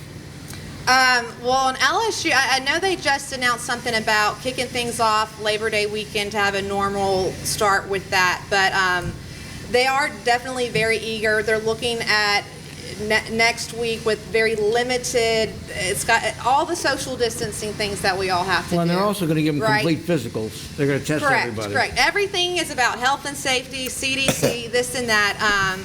But if you follow any of the players or anything like that on any social media accounts, these guys are working out at home. They haven't let off the gas pedal, is what I'm saying. Mm-hmm. So even though we have been in a pandemic, they have been utilizing this time to stay in shape. So when it does come to practicing and all that, they're not falling behind.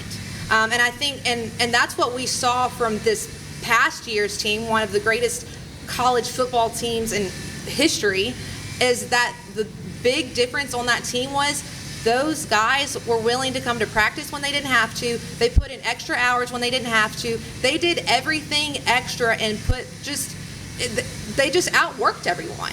And I think that's one of the reasons that made that team so successful. And they are the motivation for this new generation of this next year's team, and I think all those players are doing that. But they've also lost some of their primary weapons. Oh yeah, they did. And how well could they? How well have they replaced them? I mean, what have they got to replace a Joe Burrow? I mean, you don't get a phenomenon like that every year. What have they got to replace on everybody? Yeah. Everybody that started is in the NFL. Now we do have Miles Brennan. Look.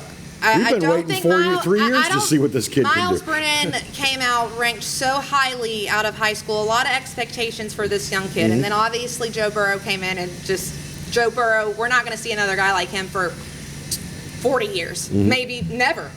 He's very unique. Miles Brennan, can he live up to the task? Possibly, but they got a commitment that I'm real excited about that I think will help, and that is Garrett Nussmeier. He's one of the top quarterback prospects in the entire country. Actually, his dad is the quarterback coach for the Cowboys currently, and then his dad used to be the backup quarterback for the Saints back in the 90s. So this was a very big grab for LSU to get, especially when it comes to quarterback. I don't know if I necessarily see Brennan winning the quarterback starting position. What I wanted to see more from Brennan was him beefed up a little bit more. He seems a little... He's a little willowy. Yeah, but not to say he's not talented, but he did an excellent job, and I think LSU knows what they're doing. We will be back with Kate Adams talking about sports in the fall. What are they going to look like on Exiles TV? Stick around.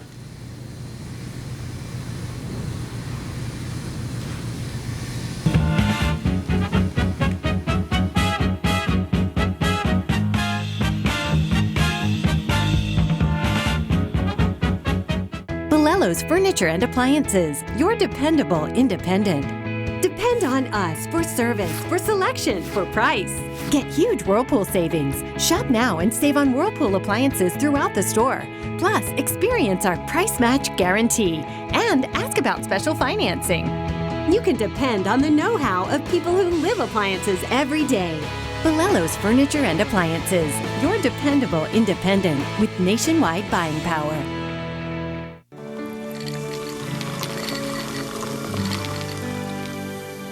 No one can stop me when I taste the feeling.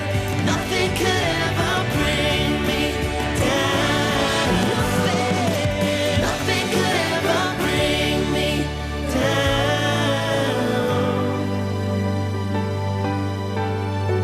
Taste the feeling. That's right, the Clarence Buggs Show is back, along with the Exiles, Bill Profita and Kevin Gallagher. We've put the band back together, South Louisiana's talk team, and it's only on the Pelican. 10 a.m. till 12 noon, right here on the Pelican. For total home pest control, who are you going to call? Call the Bug Man, 923-BUGS. For total pest control for your home or business, call the original Salvant. Call the Bug Man today, 923-BUGS. Sometimes life is wonderful, and sometimes it's not. Cherish the good, but always be prepared for life's challenges. At Private Healthcare, we provide the peace of mind you deserve. With Private Healthcare, you'll get the coverage you want and healthcare you need. If your employer doesn't supply healthcare coverage and you don't qualify for Medicare or Medicaid, you need to give us a call right now. Private Healthcare is private health insurance for ages 65 and under with medical, dental, vision, and even prescription coverage. When life comes at you unexpectedly, you need to be ready, and health insurance is your financial safety net. Health insurance has never been so easy and affordable. If you're looking for health coverage at the best price and your annual household income is $35,000 or more, call the number on the screen now and speak with a live healthcare consultant. Don't wait. Get the coverage you need now. Hello, guys. It's Debbie. It's time. I've got a brand new location. 10510 Airline Highway, Baton Rouge, next to After 5 Tuxedos. We have the perfect spot to get all your wedding and formal wear needs. Come see our one-of-a-kind name brand and get great prices. With 30 years experience, the best customer service anywhere. It's Debbie's Bridal, Airline Highway, Baton Rouge. See you soon.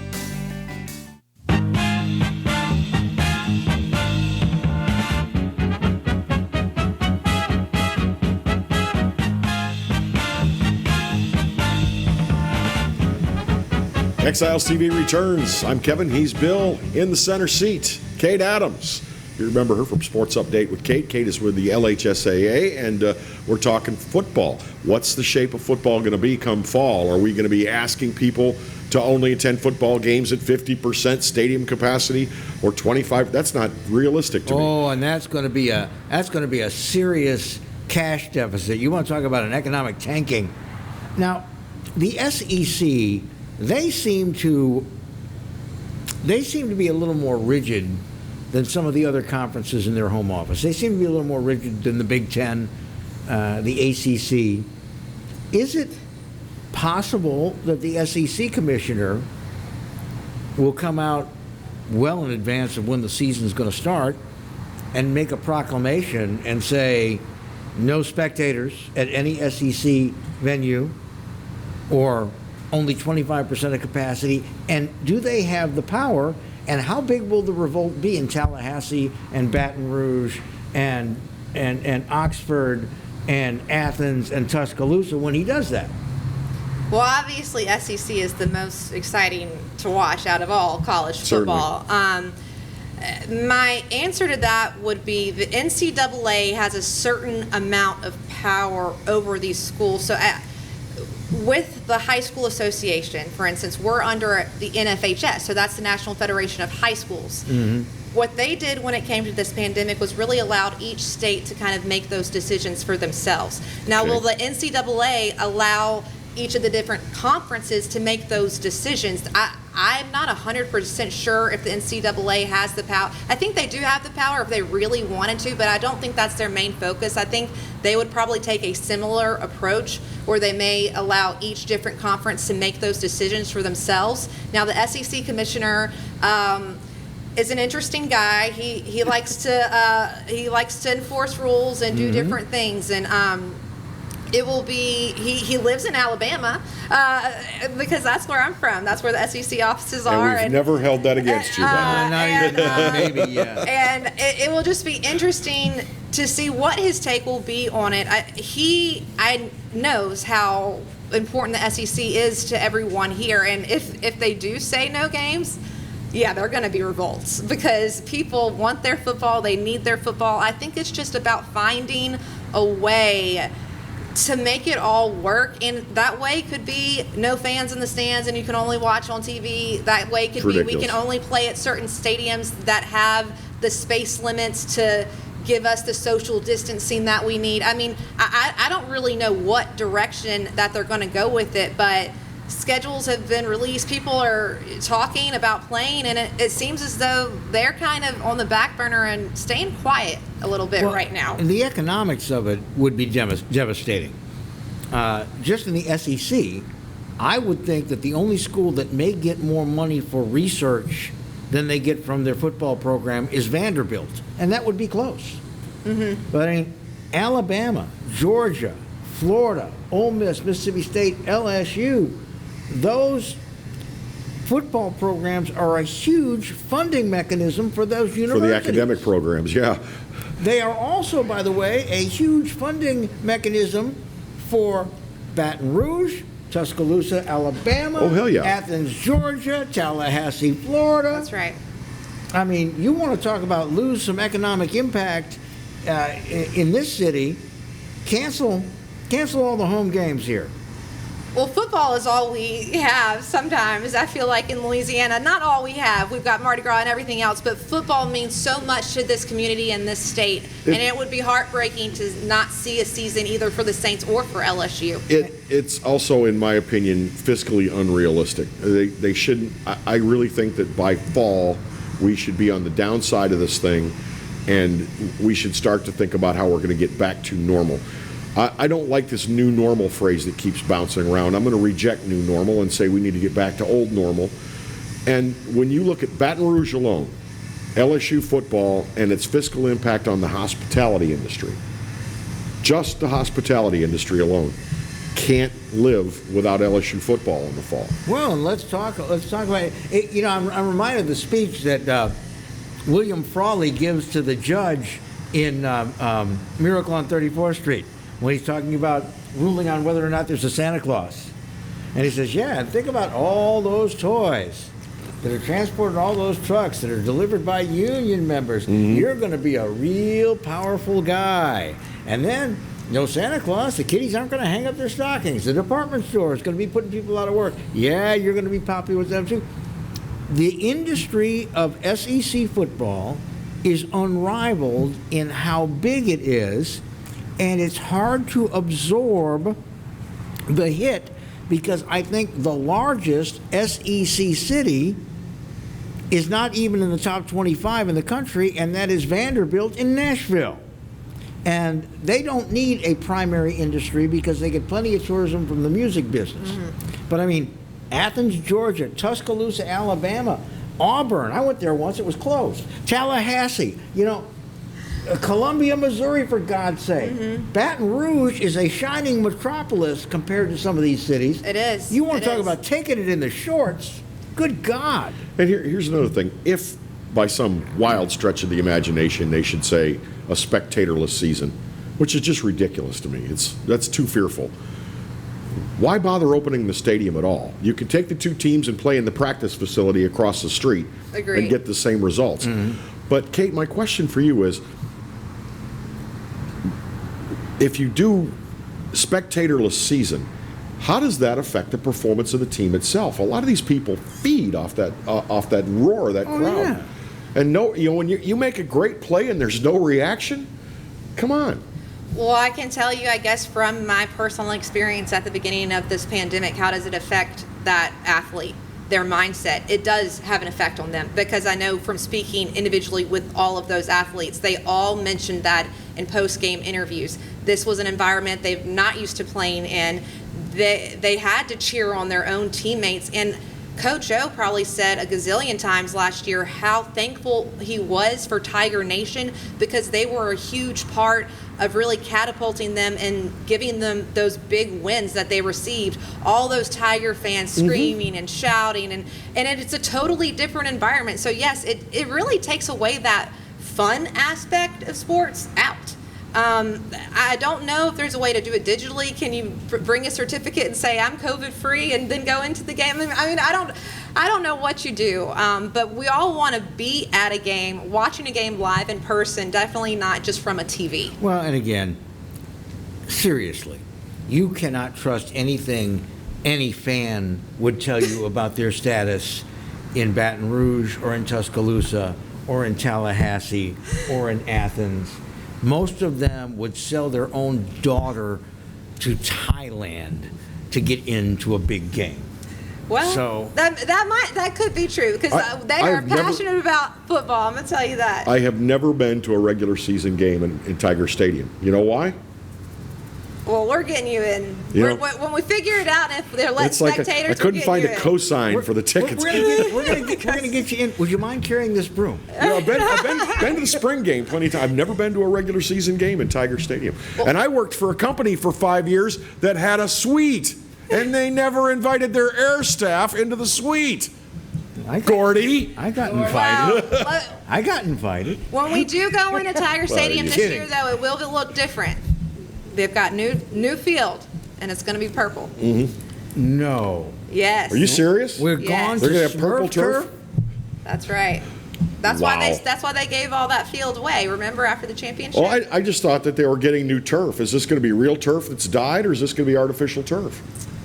I don't know if it's artificial or real. I just know it's purple. Purple. We're going to look like Idaho State. Well, it will definitely make us stand out. Yeah.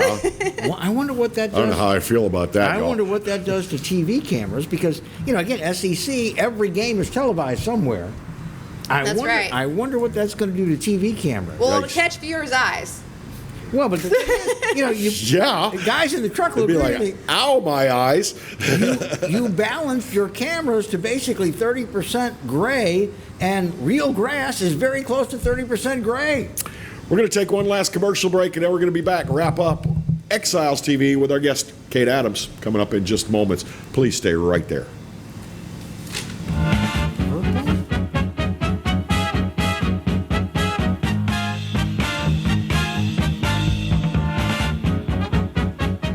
For Total Home Pest Control, who are you going to call?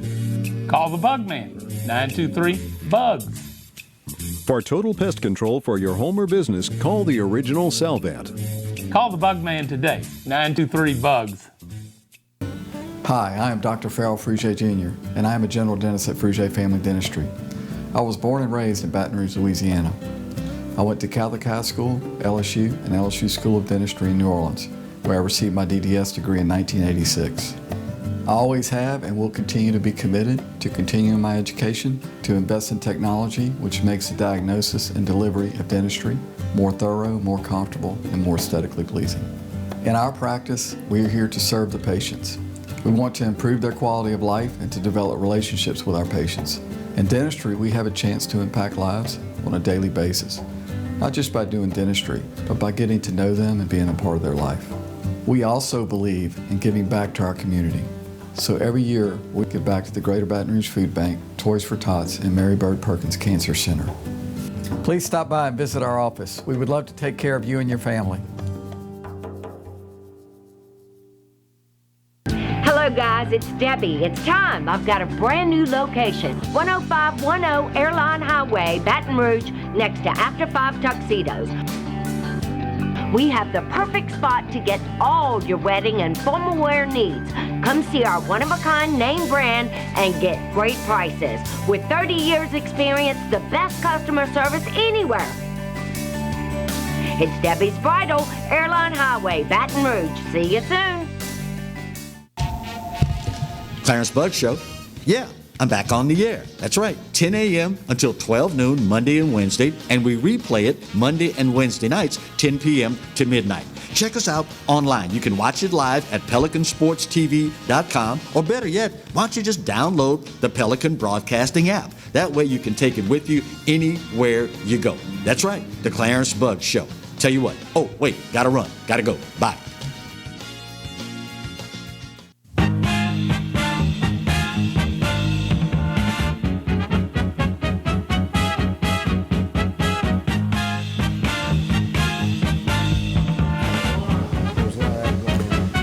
We're back as we wrap things up this midday on the, what is it? I've lost track. So 14th? 14th, that's right.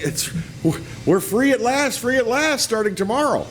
The Freedom Train started yesterday. Kind of, sort of free. I'd gotten so used to driving without traffic, I found myself cussing and fussing and, just, what is wrong with you people? It's like, oh, yeah, I've been driving without traffic. Mm-hmm. That's true. Traffic is now back.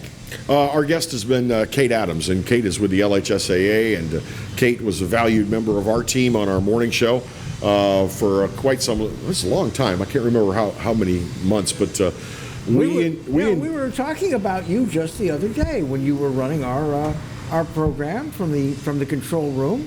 That's right. And those are some fun times. Early mornings. Lots of coffee. Mornings, very early. Yes. And you were our main contributor for Saints football, and we always. I remember that I thought your insights were spot on. Of course, I'm no expert, but I know what sounds right to me. And you would call the game, and you would more often than not be pretty damn close to what what the final score was.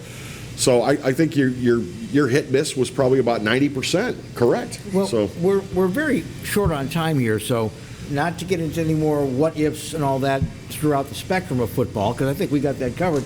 But I know that you used to really enjoy doing a lot of sideline reporting in the football season.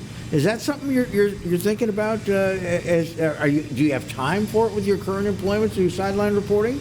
That's definitely is probably one of my biggest passions in life, and 1,000% I'm going to continue to do sideline reporting. I actually talked with Cox yesterday because I did their Friday night football. Good. Last year I'll be continuing doing that with them as well, and then along with CST and a few other networks, hopefully some opportunities and stuff like that come up. And then even if something bigger and better, if ESPN or CBS or Fox Sports, any of you guys, I'm available. So just let me know. Put this woman to work. Remember the old LAS movies? I do remember that. I remember that. Well, Kate, it has been great to have you on board, and we appreciate your insights. And as we get a little closer to the actual seasons and new thoughts come down, I don't think we're going to get any pronouncements.